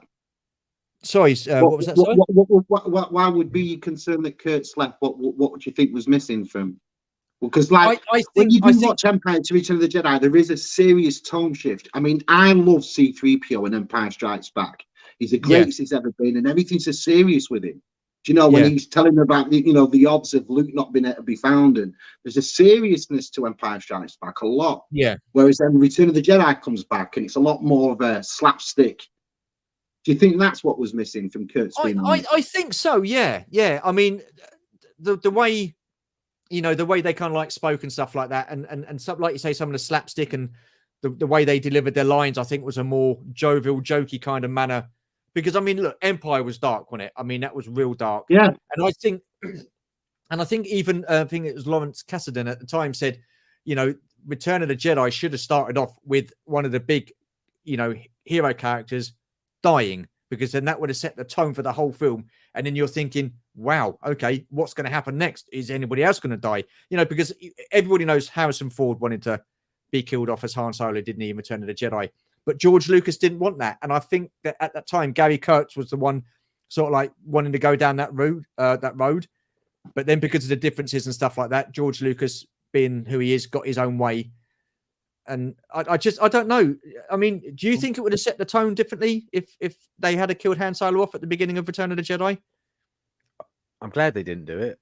I can tell you that. I mean, I agree with George. I think, it would have been a real downer, wouldn't it, really, if Han Solo had died in the movie? I don't think I mean, you could argue that the end of Return of the Jedi caps the Skywalker saga off nicely, and they shouldn't have made the sequels. But if if Han had died, I'm not sure we would have been quite, you know, I don't know. I wouldn't have felt the same at the end of the movie, perhaps, because he was such a great character and a pivotal character. He was, but even Harrison Ford said that the character, there was no development for the character. He didn't have like a mum and a dad. He didn't really have anybody, and he was just, he wasn't as, he wasn't like Princess Leia. He wasn't like Luke Skywalker in the fact that those two were twins, and they, do you know what I mean? He felt that he was a non-void character, really. Yeah. Well, I think the other thing about Return of the Jedi, that from what I understand about the making of the film, is Richard Marquand, who directed it, wasn't actually up to the job. So George actually ended up directing most of the film covertly. Yes, himself. yeah, I've heard that. Yeah. So you could argue that Return of the Jedi was a bit of a sometimes I think that's a bit overshadowing though, because I've heard that story before, but then I put like if I'd just drawn a full comic book page and I penciled it, and I passed it over to you, Martyn, to ink, and I said, "Do us a favour, Martyn, you ink that for us." I'd be over your shoulder completely while you do it, and I'd be saying, "Oh, actually, a little bit more darker there, put a little bit more." And I think it was more of that. He took his baby off him. He was sort of like, "Hang on, I'm still in charge here." I think it was, more or less that. Yeah. Yeah, absolutely. Take it easy, Smith Lord. Appreciate you jumping in, pal. Thank you. I think perhaps Return of the Jedi was a bit of a lens into what the prequels were going to be when George took full control of everything. I think Darth Wizzy just put a comment that he literally did everything: produced, directed, wrote, edited, and that was the problem. He needed to sort of give these jobs out to other people who knew what they were doing, if you like, in terms of certain aspects. But yeah, I don't know. I mean, to answer your question, Stu, I don't necessarily think the film would have been better if Han Solo had been killed in the movie. No, I don't mean better. I mean, I don't know how to say it. It would have definitely set the tone. It would have changed the tone of the film, wouldn't it? Because for me, look, I didn't want Han Solo to die in The Force Awakens. I knew he was going to die because that was the only way they're going to get Harrison Ford back. So I wouldn't have had him back at all. I don't like the fact what they done with. I mean, changing the subject here, I don't like the fact that the legacy characters from the original trilogy were just killed off in the sequels. Now, look, listen, I know with Princess Leia and Carrie Fisher, it was tough because obviously Carrie Fisher passing away and stuff like that. But the way they killed Han off, the way they killed Luke off, it felt cheap to me. I mean, I remember, again, sorry, going off on a tangent. I remember being in the cinema for the opening night of The Last Jedi, and Luke throws that lightsaber over his shoulder.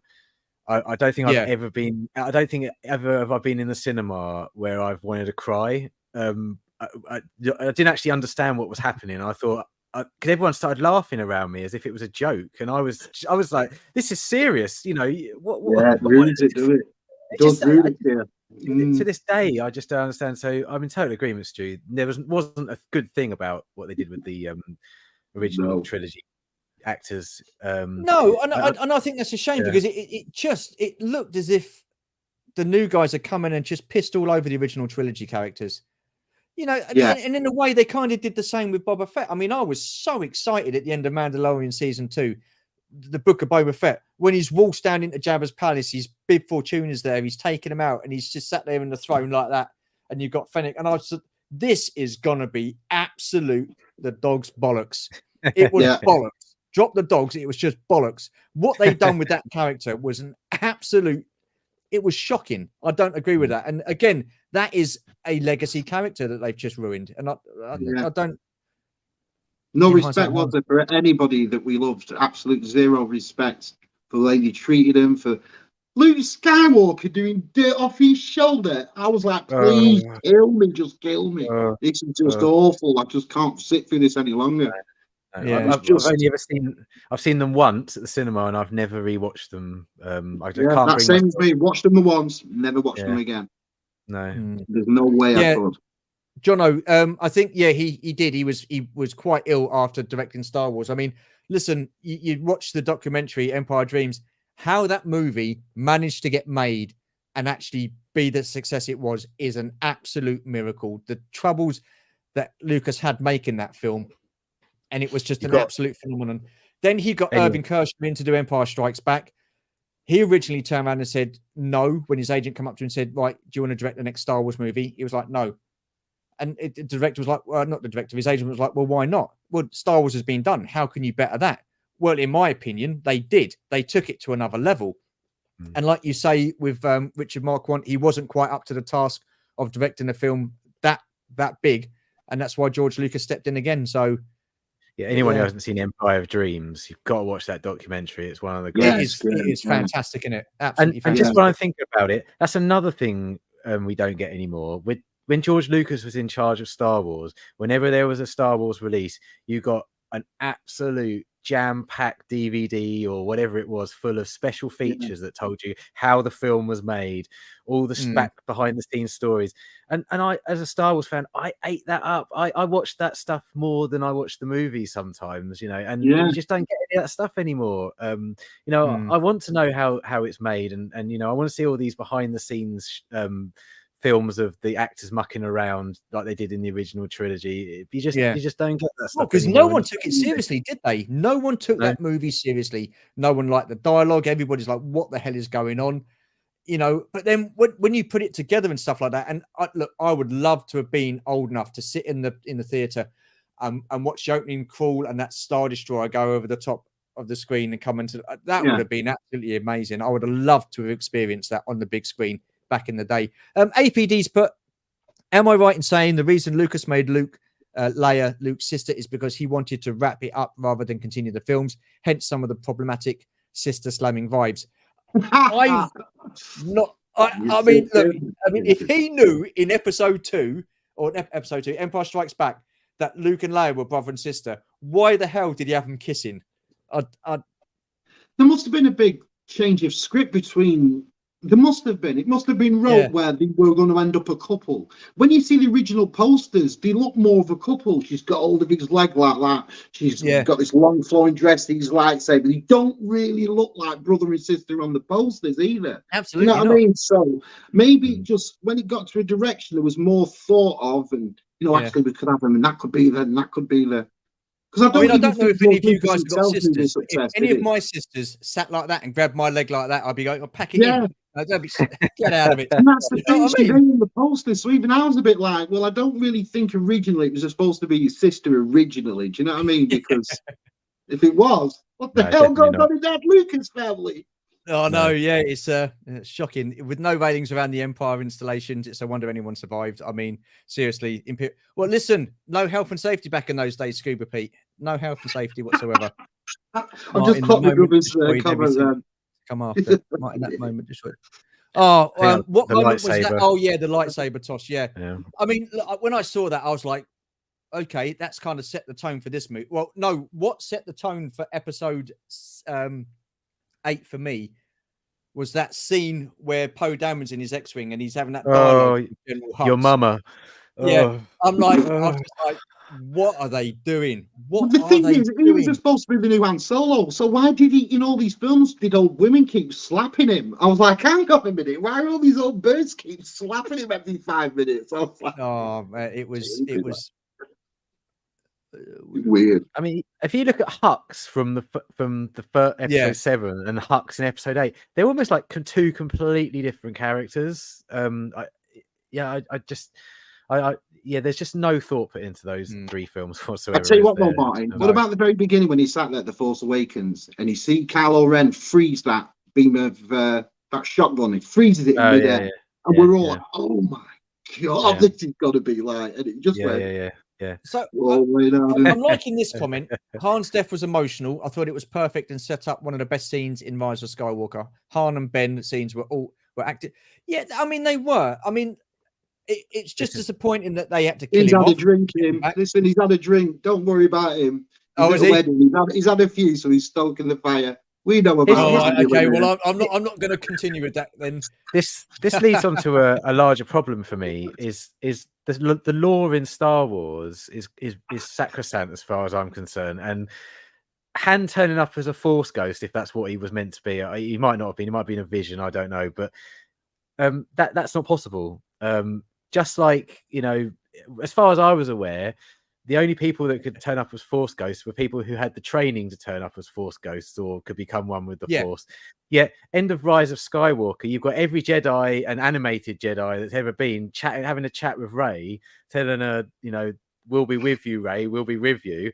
And it's like, well, hang a minute, there's only Obi-Wan, Yoda, and Anakin. They're the only three that I'm aware of that should be able to actually do that. Yeah. You know, don't get me, I know it's a little thing, but little things like that, they're really important as a Star Wars fan because they're what you've grown up to believe the truth, because that's what George Lucas wrote in the story. And that's it. Yeah, 50 years of fable. You got to remember what you. There was a time that us lot had, especially at our age, that there was no Star Wars. If it wasn't for the games and the books and the comics, that's the only Star Wars you got for a good 17 years, really, wasn't it? So, you know, all that stuff's important to you. So when these things come out, you're like, hang on, that wasn't right. And the way Disney just take things, and I saw that before. I mean, and as much as it pains me, because I love Qui-Gon Jinn was probably my favorite character in the Phantom Menace, and as much as it pains me to say it, he shouldn't have been able to turn up as a Force ghost in the Obi-Wan series, because it was clearly stated in the Clone Wars when he turns up that he was unable to do that. So it's like, is anybody actually checking this stuff? You know, they're just making it up as they go along, and it drives me mad, because I don't know. It's only because I'm such a passionate fan, you know, please don't get me wrong, that I care about this stuff, and it's small minutiae, if you like, at the end of the day. And a lot of people think, oh, you know, does it matter? Does it matter? But to me, it does kind of matter, because I've watched this stuff for 45 years, and you know, it means a lot to me, and I just wish they wouldn't ruin the legacy of what was created before. It's just a real shame. Absolutely. Yeah. And us as fans, do you think, because we were all around when the original trilogy was around. Do you think our fan expectation has kind of ruined it for us with regards to the prequels and the sequels? No, because at the end of the day, a franchise that you love, that you hold dearly, that you're used to, that you know what you expect from it, shouldn't have been changed as drastically as it was, in my opinion. It was changed so different that I just did not recognize it at all. And for someone like what Martyn said, you've loved this from being a little boy. You dream it, you think of it all the time, every day. You know, half the reason I become an artist was the countless amount of Star Wars artwork I did as a kid. Do you know what I mean? And when you watch films that have the smell of it, the sense of it, but it's not what you know what I mean, nothing like how you remember it, does upset you. It does. Sorry, Shabby, I don't mean to moan. I'm just passionate about it, mate. Well, the thing is, you don't go into an art gallery, do you, and see the Mona Lisa with a bit of graffiti added to the top of it because it makes it more trendy for today's audience, do you? You don't see that. You see the original Mona Lisa that people have seen for centuries, and that's the work that you see at. And this is the whole point. You shouldn't really change things that don't need to be changed. That's all. Wow. Yeah, I can't disagree with anything you just said. Sorry. Not woke. Yeah, well, yeah, driven. Yeah, but yeah. I love BOE. He just says it how it is, and Daniel Chart's another one, and you say it how it is as well, Si, which is good. Listen, I mean, look, this is just our opinions and stuff like that. It doesn't make us right or wrong. It's just just interesting to listen to people and because I think. It's only because I love it. We so generally much. do care about Star Wars. We do. Yeah. It was something we grew up with. You know, it's been ingrained in us. Got to head out. Cheers, Ron. Cheers, pal. Take care, mate. Okay. Well, with that being said, we've just over an hour and a half, and unless anybody else has got anything to sort of say, when are we starting the quiz, Stu? No, there's no quiz tonight, mate. No quiz tonight. False pretenses. I tell you, we're staying on to the quiz starts. No quiz.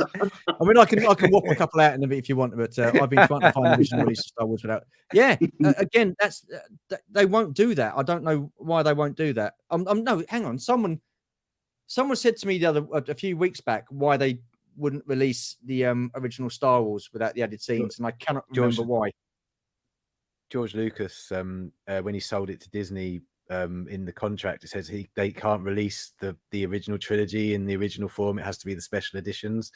So Disney have no way of releasing the original cuts That's how I understand it is. Oh, I okay. think a lot of us still have our I mean, I still have my original VHS Return of the Jedi. So if I want to hear the proper ending and I want to hear the proper Sly Sequels song, that's what I watch. Do you know what I mean? It's Yeah. I think quite a few of us still have our original Because VHSs. I If you mean, have me. that irritated a few fans, didn't it? By adding those extra scenes in and changing things up a little So bit. if you actually think about it, all the trouble really did start at Star Wars with Return of the Jedi. That's where it really did. Well, all these bloody bears, you put bears in a film, and it's like it all started from that, really. But I was Well, only a that was kid. I supposed to didn't, be you know. Wookiees, wasn't it? That was originally intended to be Wookiees in that battle. Yeah. But the thing is, because of the expense and they didn't have enough in the budget to cover a load of Wookiee suits, they just went with Ewoks. I mean, look, listen, I still think Return of the Jedi, the Ewoks are a lot better than anything Yeah. that, you know, sequel wise for sure. But you all made better. Oh, thank you very much appreciated. Cheers. Well, like I say, Si, have you got anything else to say? Martin, you got anything else to say? No, No, good. Thanks. but we covered it all. I'm Okay, scared. cool. I'm going to get all these people after me now. Let him come. Let him come. They released the original Star Wars movies on double DVDs with special edition versions a few years ago. They just didn't clean it. Oh, okay. Look, listen, this guy, Kim Ball, he is an encyclopedia of knowledge. Every live stream I see him in, no matter what we're talking about, he knows something about it and puts up some useful information about what we're talking about. Just incredible, no matter what it is. Unbelievable. I do like that. We have the VHS tapes, just no place to watch them on. Glad to get heads up on your stream from Action Popcast tonight. Always love chatting Star Wars. Oh, cheers, mate. Thank you very much. Really appreciate that. Awesome stuff. Martin, just quickly, what have you got coming up on your channel? Well, we've recently been doing our version of what we would release if the prequels came out first as the original Ken of 96. So we've finished The Phantom Menace and we've done Attack of the Clones. So Adam and I are just about to start to do Revenge of the Sith, as if it was Return of the Jedi, if you like. And then obviously we'll finish off with our last 17. And then we've got Sandown coming up soon as well. I think we're going to that with you, Stu. We'll see you there. So and just other bits and bobs, really. You know, that's about it, really. Yeah, I mean, if anybody hasn't subscribed to Martin's channel with Adam a long time ago, highly recommend it. It's fantastic. They've got a great collection. They do talk a lot of sense, and this series that they're doing with the original Kenner figures in the style of the prequels, absolutely fantastic, and some great choices. My only question to you is, and I know I've chatted to you about this privately, you know what's coming. You know what's coming. Will you and Adam be doing the sequels? No. You're not going to do it. No, you're not doing it, seriously. I mean, you know, I don't particularly care about the amount of views I get. Honestly, it's not a big deal. We just do it because we enjoy doing it. But you know, we actually want someone to watch. I mean, you know, I don't think it'd be too much interest, you know, with the people that have subscribed to our channel. But you never know if people write in the comments when you're doing the sequel trilogy. You never know. But I mean, people would get writing in the comments when they're doing the sequel trilogy. But it would mean we'd have to sit and watch them again, though. That's the only problem, because you know, I couldn't think of 96 characters, to be honest with you, and out of principle I wouldn't put Holdo and Rose Tico in there. So yeah, there were two pivotal characters. Actually, before we go, I've done this on all of the Talking Star Wars live streams. I want you to name one good thing about each of the films in the sequel films. So starting with you, Martin, one good thing about The Force Awakens. Can you go to Si first? I'm trying to think. One good thing about The Force Awakens. To me, Kylo Ren. Not Kylo Ren the character, but Kylo Ren the outfit. When I first saw Kylo Ren with that guard on and that cross thingy lightsaber, that was it. I thought that looks exactly like Star Wars. And then he opened his gob and ruined it all.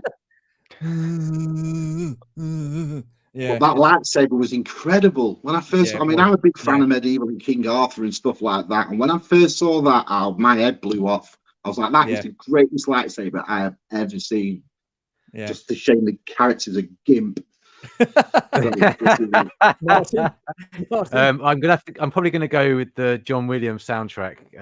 I love all his Okay. music, Yeah. and Yeah, I think of all the sequel films, that was the only one I actually really sort of liked. So I'm As gonna in go for the music-wise? soundtrack. Yeah, Yeah. I think Ray's theme was actually fantastic, and Mm. the Resistance theme was actually excellent. Proper John Williams, but it's the only film I could probably say that about. To Yeah. be honest with you, with the sequels. One good thing about the Last Jedi, Si. Last Jedi, the ending.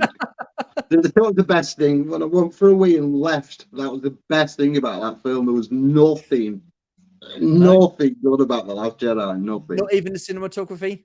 No, Oh, I you don't know if stole it's my Roy answer. Doyle's pink hair or Was that what Kylo you were Ren going to getting say? slapped. Or I was going to say cinematography, especially that moment where you see the silhouette of Luke walking out towards the AT-ATs. You know, although that scene wasn't fantastic, the actual image of Luke walking out towards the AT-ATs, and perhaps the moment where he sees Leia again for the first time, you know, that was a nice scene, because obviously we've been waiting for that, but that was it. That's What it. about the image of Carrie Fisher on Crate? It pans in and she's like standing in the door. No, the cinematography there. No. Well, is that not the Mary Poppins bit? I know what you No, mean, Stu. good It was God, filmed no. to that cinema with the collar over her face and stuff. That was a beautiful shot seeing that. Listen, let me tell you something. The sequels look amazing. They're the greatest looking Star Wars films I've ever seen. They look amazing, and everything's right about them. The sets are brilliant. The costumes are brilliant. The new ships are brilliant. The way they did the new X-Wing, everything's brilliant. But it's just so bloody stupid at the same time. And that's the problem. That's the biggest problem with it. They're not Star Wars films. Yeah. That's Okay, we wrap it up with one good thing about the Rise of Skywalker. Sorry. Best thing about Rise of Skywalker is I'm doing a box video with my brother on Wednesday night. Tubbs video. We've got G-Force on. That's probably the best thing about that film. So that'll be it. So I'll see you Wednesday night for the Tub Pumpers, because there's nothing good to say about it, is there? Awesome stuff. Awesome. And Martyn. This is a tough one, because while I enjoy it, I don't agree with it. My favorite character in Star Wars is Palpatine, the Emperor, Darth Sidious. And when I first saw the trailer for The Rise of Skywalker, and you have that cackle at the end of the trailer, I was pumped. I was like, oh, this is going to be fantastic. Then I watched the movie, and the reasons how he came back were just absolutely ridiculous. Billy went bringing back to kill him off. Brilliant. Yeah, ruin the legacy of Anakin Skywalker's, you know, journey to destroy the Sith. You know, just the prophecy of the Chosen One completely destroyed. But the trailer for The Rise of Skywalker, that cackle at the end, that would be the highlight for me of The Rise of Skywalker, the trailer. Little just so I know. Best I can do. No, that's awesome, guys. Listen, both of you, thank you so much. Really appreciate you jumping on and doing this live stream. I know everybody has their opinions on Star Wars. Like I say, they are just our opinions. So, you know, if people take them to art, sort yourselves out. They're just films at the end of the day. We like what we like. We can't out that. And yeah, I just want to say thank you to everybody in the chat. A massive shout out to Darth Wizzy for the super chat. Really appreciate that, mate. Thanks a lot. Take care. Stay safe. And we shall see you in the next live stream, which will be the Star Wars quiz tomorrow, 8 o'clock. Right. Take care. Go on, Adam. Bye.